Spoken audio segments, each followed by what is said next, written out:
ॐ आयुर्वरदे देवी तरच्छरे ब्रह्मवादिनी गायत्री छंदसां माता ब्रह्मयोने नमस्तुते।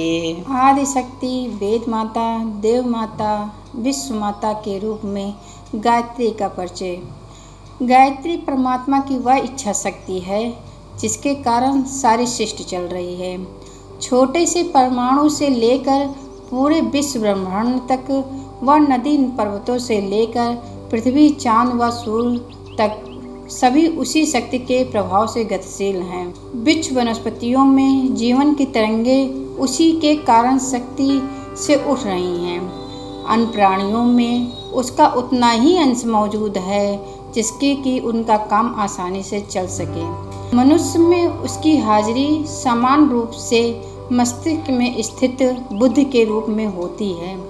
अपना जीवन निर्वाह और सुख सुविधा बढ़ाने का काम वह इसी के सहारे पूरा करता है।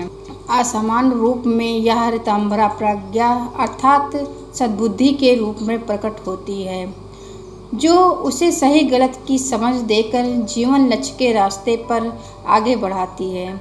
आमतौर पर यह मनुष्य के दिलो दिमाग की गहराई में सोई रहती है। इसको जिस विधि से जगाया जाता है उसको साधना कहते हैं। इसके जागने पर मनुष्य का संबंध ईश्वरीय शक्ति से जुड़ जाता है। स्वयं परमात्मा तो मूल रूप में निराकार हैं। सब कुछ तटस्थ भाव से देखते हुए शांत अवस्था में रहते हैं। सृष्टि के प्रारंभ में जब उनकी इच्छा एक से अनेक होने की हुई तो उनकी यही इच्छा एक शक्ति बन गई। इसी के सहारे यह सारी सृष्टि बनकर खड़ी हो गई। सृष्टि को बनाने वाली प्रारंभिक शक्ति होने के कारण इसे आदि शक्ति कहा गया। पूरी विश्व व्यवस्था के पीछे अंदर जो एक संतुलन और सुव्यवस्था दिख रही है वह गायत्री शक्ति का ही काम है। इसी प्रेरणा से विश्व ब्रह्मांड की सारी हलचलें किसी विशेष उद्देश्य के साथ अपनी महायात्रा पर आगे बढ़ रही है।